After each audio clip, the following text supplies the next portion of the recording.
Let's start the conversation this evening. Nigeria's Senate Committee on Finance has criticized the federal government's handling of budget implementation.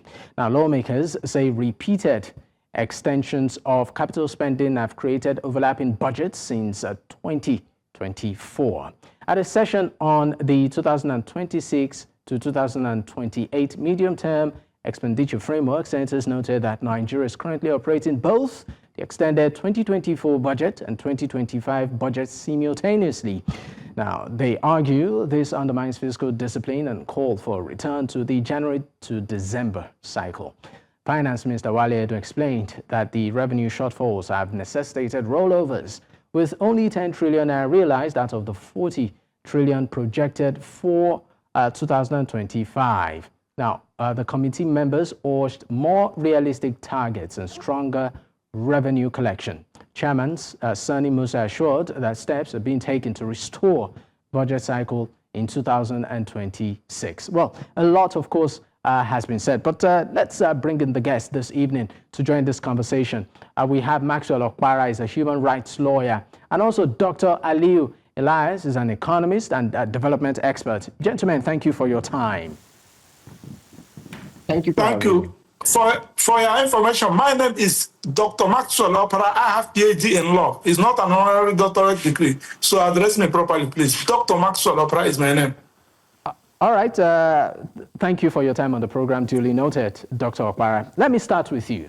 Mr. President did make a presentation today, 2026 budget, even though there are challenges as a result of fallout of the 2025 budget. But for you, I'd just like a general notion of this budget presentation. It presented a 58.47 trillion 2026 budget, tagged budget of consolidation, renewed resilience, and shared prosperity. Looking at the performance of last year's budget, in lieu of next year's budget, for you as a Nigerian, how would you say last year we did fare? Well, I want to start by saying that since 2015, let me just start with 2015. We have not had it good in terms of budgets. What do I mean? We need to go out to ask people who handle their own budget, how they do it. Nigerian budget has three problems, and if those three problems are not solved, we'll continue to have problems. What is the problem? Number one, corruption. Number two, corruption. Number three, corruption. Now, what do I mean by corruption? Now, you presented a budget. A budget was passed and given to you. You converted the money meant for that particular budget. You converted it among yourselves. And most of the times you use the one that's supposed to go for something that will be meaningful to the public. You use it to chase frivolities. I ask you this question. Why is it that every year a particular ministry will be bringing budget, 20 computers, every year, 20 computers. Now you ask yourself, in your office, do you buy a computer every year?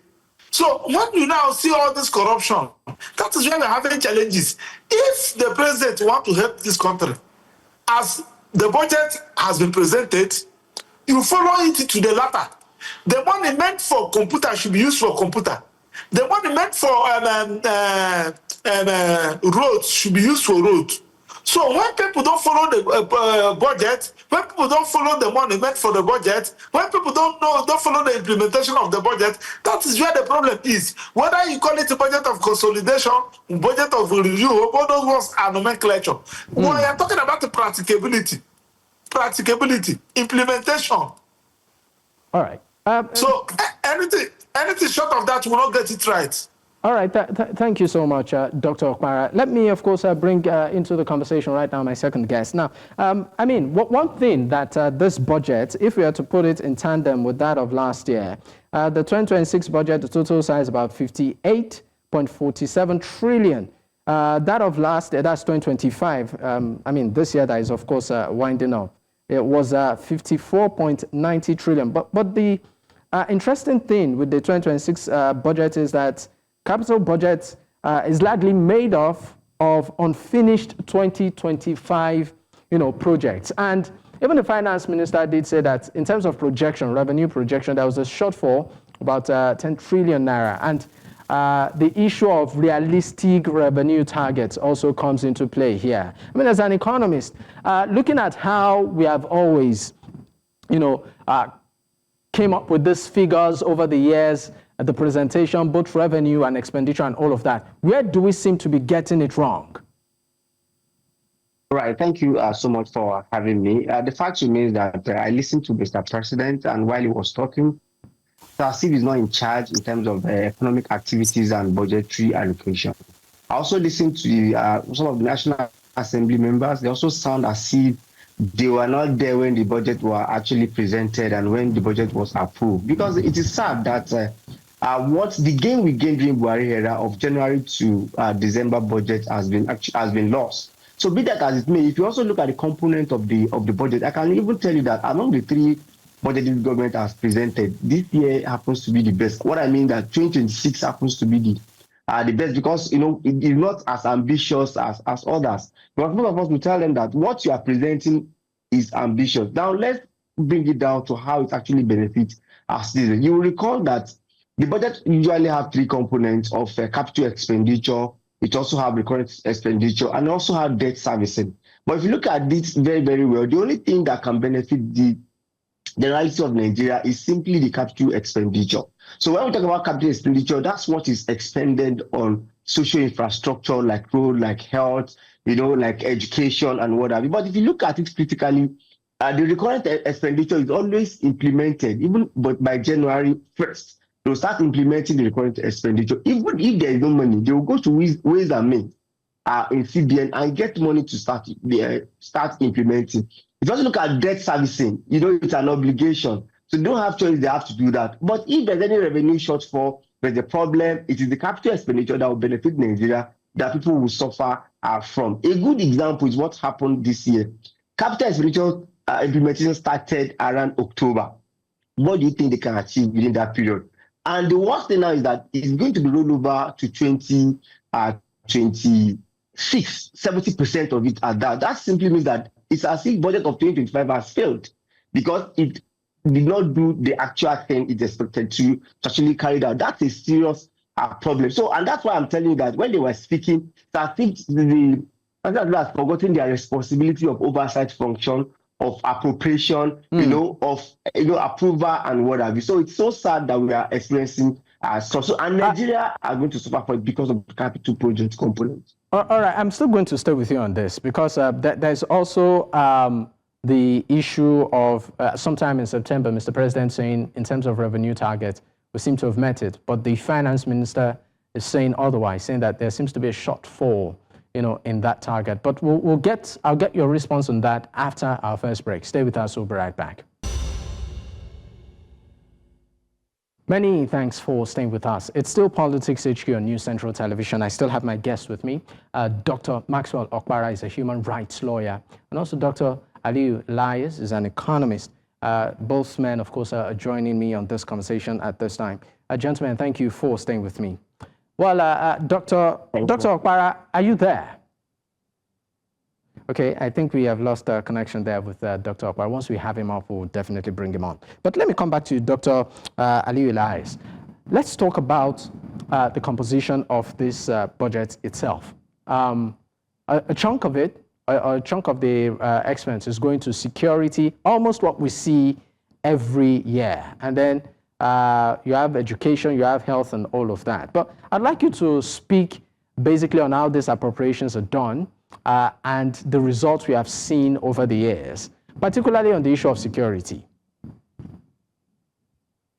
Right. We can actually not measure the value of the money we have expended on the security until we see a considerable results towards. And that's why some of us look at it from kinetic and non-kinetic approach. There is not enough money to spend on security that is too much to get people secure. So for me, spending 5 trillion naira on security at this level of trouble we'll have, I think it's not too much, provided we can actually get a considerable results from it. I think it's not too much. But would you say over the years, because this is not the first time that Nigeria, often appropriates huge chunks of its budget to security, and yet a country like the US is putting us as a country of particular concern. And so that brings to the fore in terms of value of these monies expended to protect Nigerians. Right. First and foremost, like I said earlier, I don't think it's too much to expend 5 trillion naira on security, because if you look at the level of challenges that we have in Nigeria, we discover that every other economic issue, political issue will become secondary, while the security become primary. So it's critical that we have a good security in the countries. For me, I don't think it's too much. What we need to do, for me, I'm an advocate of a larger budget.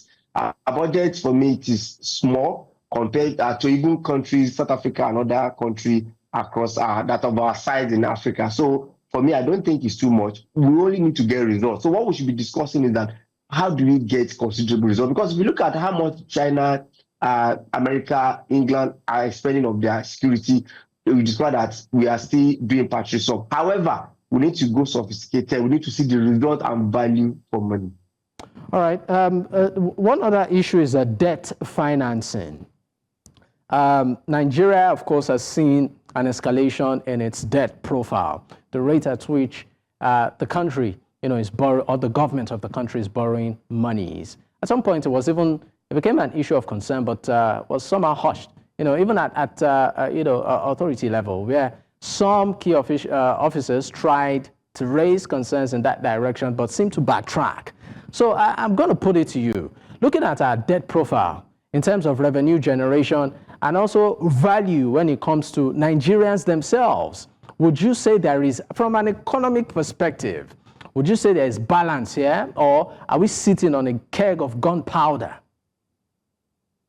Right. So if you look at the current budget that's ongoing, which is about 58 trillion, if you look at it vis-a-vis the expected revenue from the budget is about 35 trillion. That simply means that we are going to go borrow about 23 trillion. So that simply means definitely it's a deficit budget and we're going to borrow. But let me put this caveat. To borrow is not bad. Even the bigger countries, also the developed countries like America, like UK, like China, in fact, they are the highest debtor. But the fact is that what are you actually borrowing for? It is the key. And the issue, another issue now is that revenue to debt, because as of now, from this budget, it will be 80 to 80%, of our revenue will be going into debt servicing. So that's the major problem. And I was thinking this government will reduce much more in terms of debt, because, from what we see from oil, subsidy removal and also floating of naira, I was thinking there will be much more balance. And you also agree with me that we have had a lot of a fast allocation. I think we should also do more to see the result of it. So debt for me is not bad, but we must also get debt for projects. It should be project type debt, not debt that will be going into consumption. That's just what I think we should look at. But from the look of things, 2026 budget is going to be looking out for about 23 trillion to actually augment the budget itself. So it's clear that it's a deficit budget and we have to borrow more. All right. It's Dr. Okpara, are you back? All right. Of course, I still understand that he isn't back yet. I'm still going to stay with you, Dr. Aliyu Ilias. Now, just a quick one. On the issue of borrowing, there are also concerns that at the rate at which the country seems to be borrowing, we might just be hitting a tipping point. But the government is insisting that it's still within a safe threshold. At what point should we be worried? Right. So the fact is that, let me just take you to what President Tinubu said last time. You recall that he said that he has actually met his revenue target, that he will not borrow domestic, he will not do domestic borrowing again. But we've also seen the Minister of Finance and coordinating economy has also come out and said, yes, they have a shortfall in terms of what they get. So there's a contradiction. And as I said, I don't understand if where the gap is actually coming between the president and his coordinating minister of the economy and minister of finance. Now, your question is that, are we actually going at the point where we should be worried? Now, The fact is that if you look at it very well, if you look at GDP to debt, that's another way of calculating. If you look at revenue, so if you look at revenue to debt ratio, yes, there is a cost to be worried. But if you look at GDP to debt, you say yes, we are still at a good level. But the question now is that how much is actually eroding with this level of borrowing? That's what we should look at. Because for me, if you look at the level, the more we have inflationary problem, the more our debt, value also increase. So we must look at this point in time, we must make sure that any money we are actually borrowing, and this should go to the National Assembly, any money we are borrowing, it must be project-tied loan. And I can give you example of project-tied loan. You have Abuja, Kaduna, Railway, is what we can actually see. So these are the kind of capital expenditure that we should be looking at properly to borrow money for. But for me to say we shouldn't borrow, I don't think it's a good way for any country not to borrow. If you borrow for development, you borrow for infrastructure, you borrow for what we give people value directly or indirectly. So these are why you should borrow. So for now, if you ask me, should we be worried? I think I only give us a cautious optimism. We should be cautioned in terms of what we actually borrow for, not borrowing. What we borrow for is what we should be careful about. All right, thank you so much for your time on the program. Dr. Aliyu, Ilias, economist, and of course, a development expert. Also, many thanks to Dr. Maxwell Okpara, who joined us earlier. He's a human rights lawyer. Once again, thank you. Thank you for having me. All right.